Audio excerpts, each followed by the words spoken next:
Namaskar, welcome back. This is a special broadcast of Media Scan.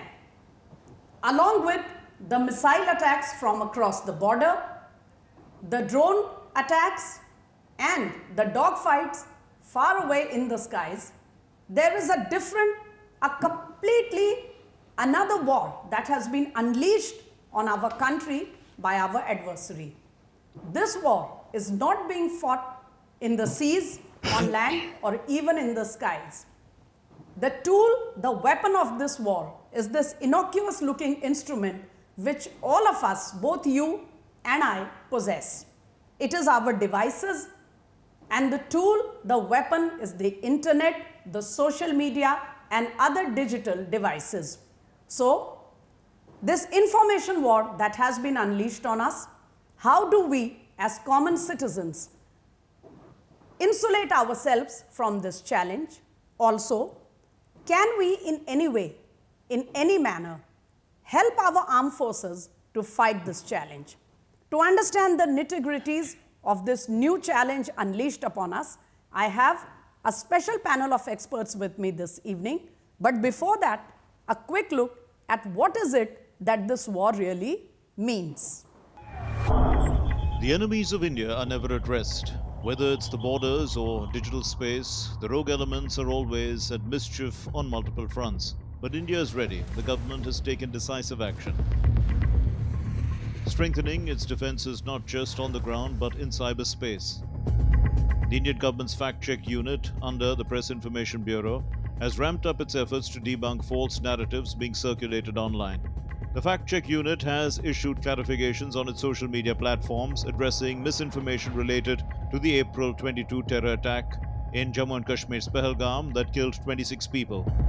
What started as a focused and effective military operation by the Indian Armed Forces has now spiraled into a chaotic online propaganda war. Pro-Pakistan social media handles and even influential political figures are deliberately spreading fake news, fabricating stories of miraculous military victories and heroic retaliation that simply do not exist. Their goal is clear: to flood the information space with falsehoods so quickly and overwhelmingly that it becomes difficult to separate fact from fiction. This goes beyond mere misinformation. It's a deliberate, orchestrated effort to warp reality, mislead the masses, and shape public perception to serve a specific agenda. In a blatant effort to hijack the narrative and distract from the reality on the ground, Pakistan's state-affiliated accounts have turned to their familiar playbook, recycling outdated images, misrepresenting old videos, and inventing completely fabricated claims. However, the Indian government has taken decisive steps to combat misinformation by banning several Pakistani social media platforms known for spreading false narratives. But new mischievous ones keep cropping up every now and then. So now that you've all seen what this whole information war is all about, it is time to switch to our experts and try to understand from them why this challenge may actually be larger than what it appears and not as innocuous as some people list it out to be. I have here with me expert on geopolitics with special knowledge of this information warfare, Dr. Nishikant Ojha. Namaskar, welcome sir. Thank you, ma'am. Thanks. Also with us, well-known author and expert on all things related to cyber, Subimal Bhattacharya. Dada, welcome back. Namaskar, Sigma ji. And I want to come to Dr. Ojha here first. Sir, we were just going through, all the kinds of posts and news breaks that have been covered in the past several weeks. And I realized that this information war that was unleashed on us did not really start with Operation Sindoor.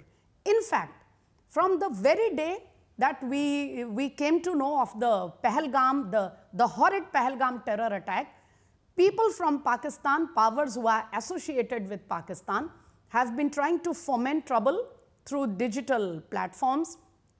They try to target our senior officers who are leading the anti-terror operations in the Kashmir Valley, in Jammu, along the Northern Command. And then they tried to make false reports about Indian Army having killed some Sikh soldiers, or these kind of reports which were found to be fake, in a way maybe to try to play along the social and communal fault lines. So clearly, This information war that we are seeing the peak at the moment was started much before Operation Sindoor. What is your observation? Just to little bit correction that it's not started before Operation Sindoor, which was a classified operation from our side. It started much more before, and it's I would say there is somewhere around 5 years, 10 years back. But eventually the gravity and the sensitivity of this warfare started just couple of around 4 to 5 years back from 2020. We started getting lot of you can say the severe attacks on our establishment, the sensitive establishment, even the critical infrastructures were attacked, even the personals who were involved in the sensitive positions were attacked.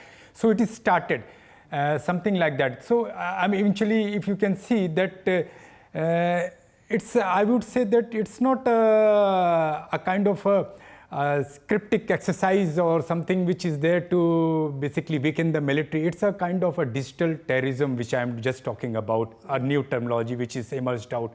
You have got the recent examples just around you, and you've seen that just by one propaganda, false propaganda, things can change overlightly. I mean, things from A to B, it will go in within fractions of a second by the clicking of your eyes. So it is something which is very dangerous. And now I just wanted to tell you that about this, the issue which is going on as of now, the Pakistan which is trying to do, I mean, I'm just thinking, as of my experience, I'm thinking more that the dependency of Pakistan is now moving from conventional warfare to digital warfare. Why or the do you digital think it is terrorism. so? Why are they focusing more on digital warfare when conventional warfare is the ultimate war ground? So just to tell you that it's something which when it happens in two ways. One, when the country or the enemy country which is there, he doesn't have so much kind of a sophisticated, or he doesn't feel confidence that he can he can do a conventional warfare and he can overtake. So they take these things to just create a kind of a propaganda in that particular soil, to weaken, to lose the morale and let the audience and the public get confused. So these confusions will emerge out some kind of a weakness for that country, and that the country will start falling down. But as of now, what I have seen is that because the military, the Pakistan military totally has got weak, doesn't have any kind of resources with himself, doesn't have any kind of sophisticated weapons with them. They are totally dependent by these kind of digital terrorism amenities which are highly sponsored by the ISI deep state, just to basically amplify and just to try confuse the entire world in a different way. Like right, point taken, sir. So allow me to come to Subimal here. Subimal da, very clearly some of the completely, over the top fake news that is being peddled from across the border, maybe it is done from devices which are not based in Pakistan, but they are following Pakistan's orders. Some of them are so completely imaginary. For example, attacks on air bases which never took place, or downing of fighter jets which have not even been, which have not even been deployed in the first place. So does it really, I mean, do they not understand that it will take seconds for us or anybody to bust that fake news? What is the whole point of doing it? Mitaji, you see, today the battlefield has expanded in multifold manners, and information warfare and of course even cyber warfare, these are concomitant elements of the battlefield that happens. And so in this whole effort, perception management or perception fight is also getting very, very important. That is where the Pakistanis and through their spoofed networks for the last few days, ever since the Pahalgam attacks have happened, have been trying to flood the internet with all kinds of fake news, which, as you rightly pointed out, in a very short time, it can be understood that it is fake. It is a kind of false propaganda that is coming. So, as we have seen in the last 3 days, ever since Operation Sindoor has been started by the Indian Armed Forces, the propensity to put across those fake information and creating a kind of a scenario where people, Indians would get scared by seeing all of that. I think that's falling flat in the face right at the beginning, and as correctly tweeted by the Ministry of Defense tweet, the spokesperson's tweet yesterday around noon, followed by the PIB tweet also, that how one should, avoid all kinds of such content and only go by what comes from the reliable handles and the government sources, as well as, not, forward such kind of content that is being peddled across. I think it's very, very timely. This is a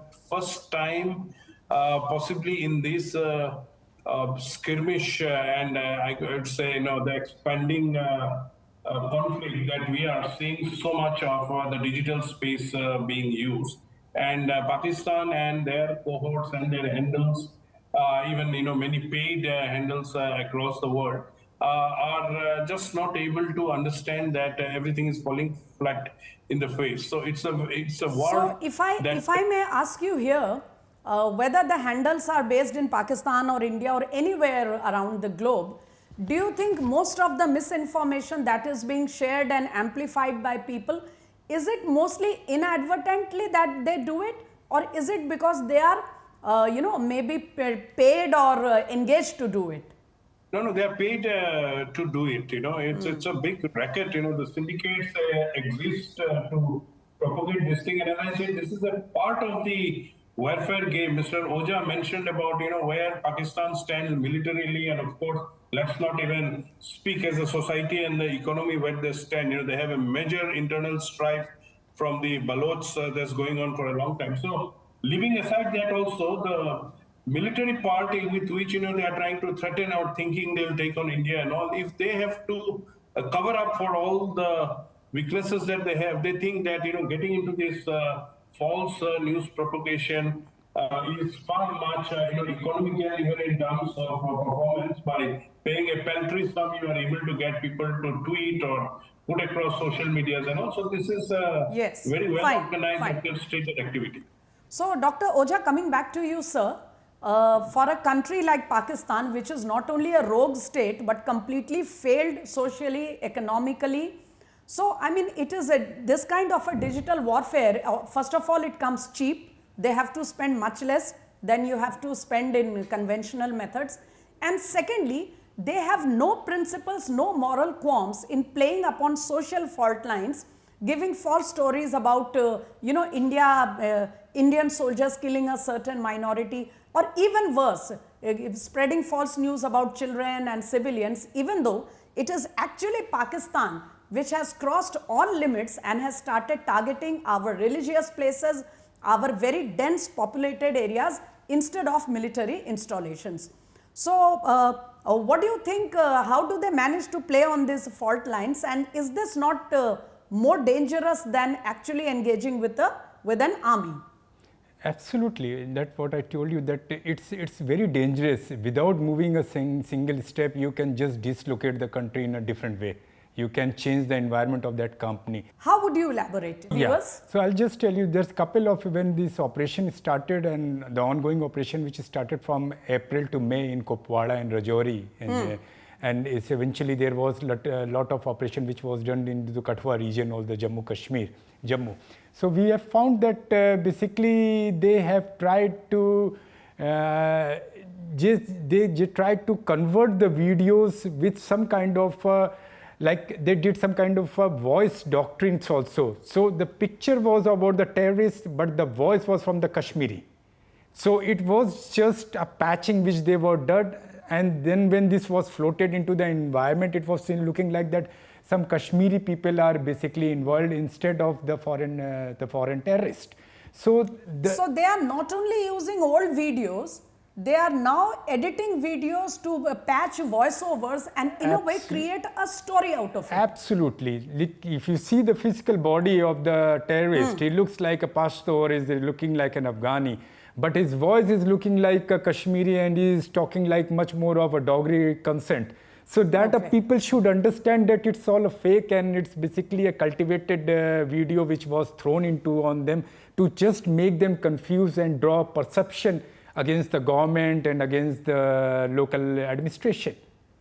So coming back to you, Subimal Da, I just want to know from you, sir, for the benefit of our viewers, how do a layman like us, how does one even understand whether what he or she is consuming is genuine, is it fake news or is it doctored news?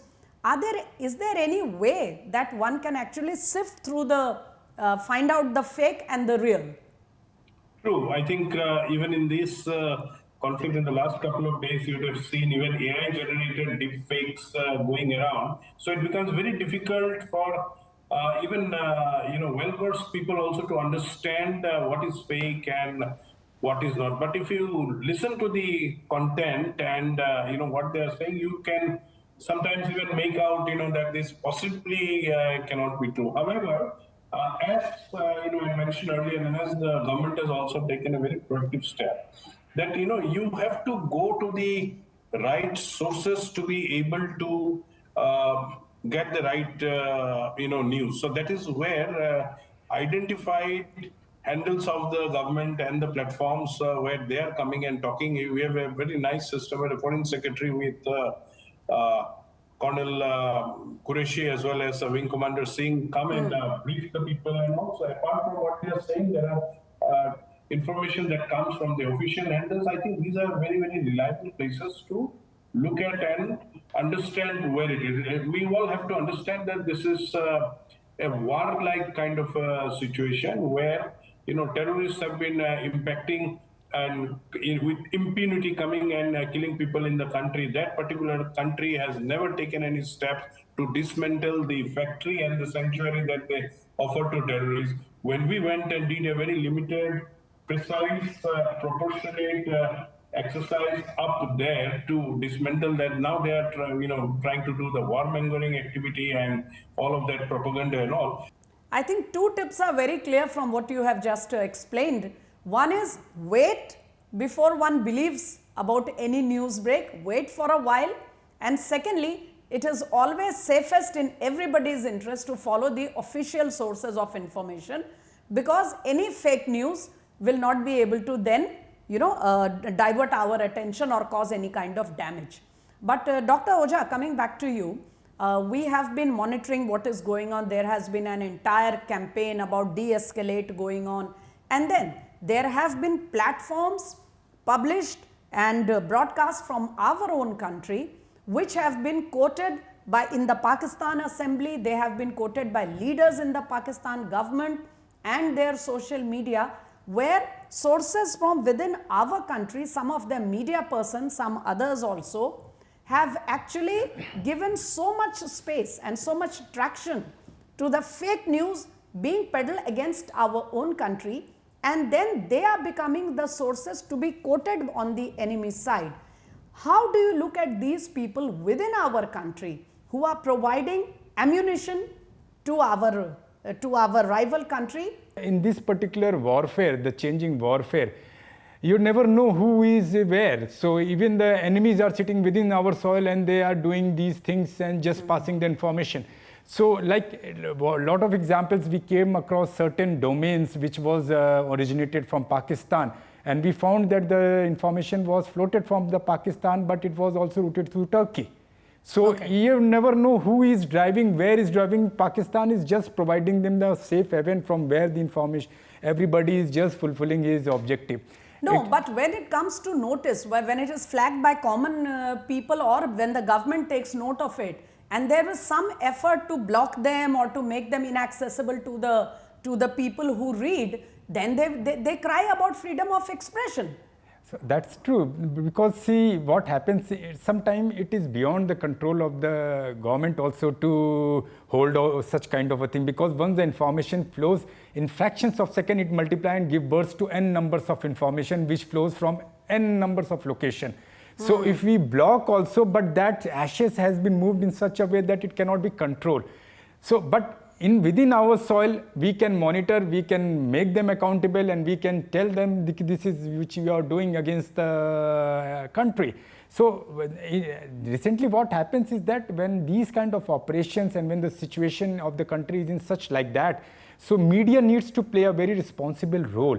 So it is not like that only the coverage, because all your information which you are gathering, the enemy is sitting across there and he is knowing everything about you, what you are planning.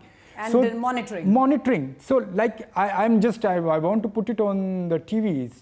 When this Operation Sindoor was likely to be conducted, media just projected like anything. There is a severe operation which is likely to happen on the border of the LOC. Do you think that it isn't just a kind of a comfort and a cushion you are providing to those terrorists, because they are aware that something is likely to happen in due course of time? Okay, right. Let me come to Subimal Da on this. Subimal Da, technically, there are 2-3 strands of the narrative that Dr. Ojha has also flagged, and we have also been monitoring. The first is, sometimes deliberately, sometimes willy-nilly, media persons pass on information which comes of great help to the enemy lines, number one. Number two, in our effort to, maybe speculate, or even to, without verifying, we put out information which is then used by the enemy side to lambast our own country. And even when it is blocked or deleted, it keeps, you will find it in the cyberspace somewhere or the other, the screenshots or the links are available, and it is being used. And we saw it in the case of The Wire, we saw it in the case of The Hindu, and several other platforms, that Pakistan was referring to their news reports in order to criticize our country. How do we tackle this technical situation? I think government has been very clear, and possibly that is the best they can do.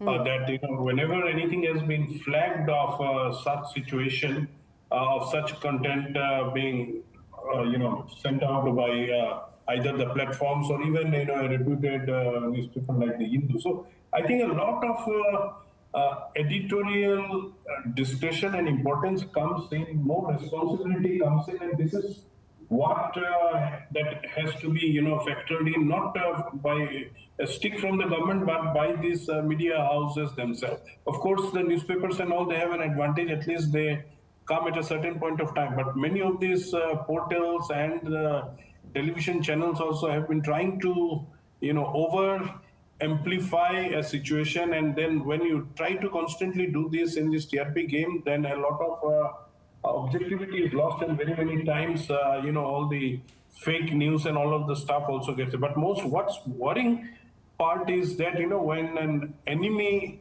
which has been impounding this country in so many forms for decades with terrorists and everything, they are trying to target you, and we are needing to take and do an operation to nullify all of that. That's when our people, with their publications and sinister content, is used by the enemy to, also make an opinion in the international media that, look, India is attacking us and stuff like it. I think that's the worst that can happen. So government has to be very strict. The laws are, very, very clear. It not only applies to the media, also even to an ordinary user like me. The due diligence in the intermediary guidelines of 2021, when the due diligence was enshrined under Article 3, Section I can say very specifically, it is mentioned that when it comes to dealing with the security, the sovereignty, the friendly relation with foreign nations, all of that stuff, you cannot be posting content that goes against the very basic tenets that ensures freedom of speech under Article 14 or Article 19 of the Constitution. So I think these are very, very clear. Media has to be far much more careful. I think a lot of irresponsible what has been happening in the last few days. Those things have to be, one, they have to clean their house, so they have to be very clear about their discretions, and two, whenever violations are seen, government has to be very strict to take action under the laws. Yes, and since you mentioned the mainstream media, and Dr. Ojha, since this is media scan, it is fine we are discussing the nitty-gritties of this information war in the digital space, the cyber world, but there is also a big role played by the mainstream media, because the people sitting across the border are also watching our television. They are not just looking at the internet. So my point is, do you think somewhere this race for TRP is becoming a kind of a pressure on our TV channels, and they are knowing fully well that what they are running, what they are broadcasting is maybe a little, it can be restrained slightly, but are unable to do so because they have this competition playing on their mind. Is that also a factor? And how can we control ourselves when such a situation arises, particularly in these challenging times? That's true. See, it cannot be taught to anybody that how much responsible you should be. It comes from, you are living in a country and this country belongs to you. So it's a first duty to safeguard the country's sovereignty. Just for creating, for just fetching the TRP increase or something like that, if you are compromising the national security of the country, that is much more dangerous than fighting the enemy on the border. So I would say that it's something these things are happening because what I have seen, I am seeing both the side. I am seeing the Indian media side, I am seeing the Pakistan media side. Both equally are fighting for the TRPs only, and thus what should I say, the credibility of the media has gone such a level that even, I mean, if we start saying something, nobody will believe, because it's all fake, manipulated, manufactured, AI-based, bots-based doctrines which are floated here and there around the people. And now what they have done is that it is good, I mean, when it is reaching to the right people. But when it goes to a layman, you never know that layman, when he just fetch or just he open that particular phone, his IP is compromised, and from that he can compromise the national security and the infrastructure which is within that particular soil. Yes, yes. Very well spoken, sir. So viewers, as our experts have just pointed out, the Constitution also makes it very clear that no freedom is above the security, the integrity of our country. However, sometimes we do become tools or weapons in the hands of the enemy in trying to weaken our own cause. Most of the time it is inadvertent. In certain cases, it may be more than that. But for common people, it is always better to depend on the official sources and not jump to any conclusions the moment you see some breaking news flashing on your screens. However, please let us remember that this information war is not only rampant, is not only at its peak when there is a conflict, it starts long before that and continues for much longer even when battle lines have quietened down.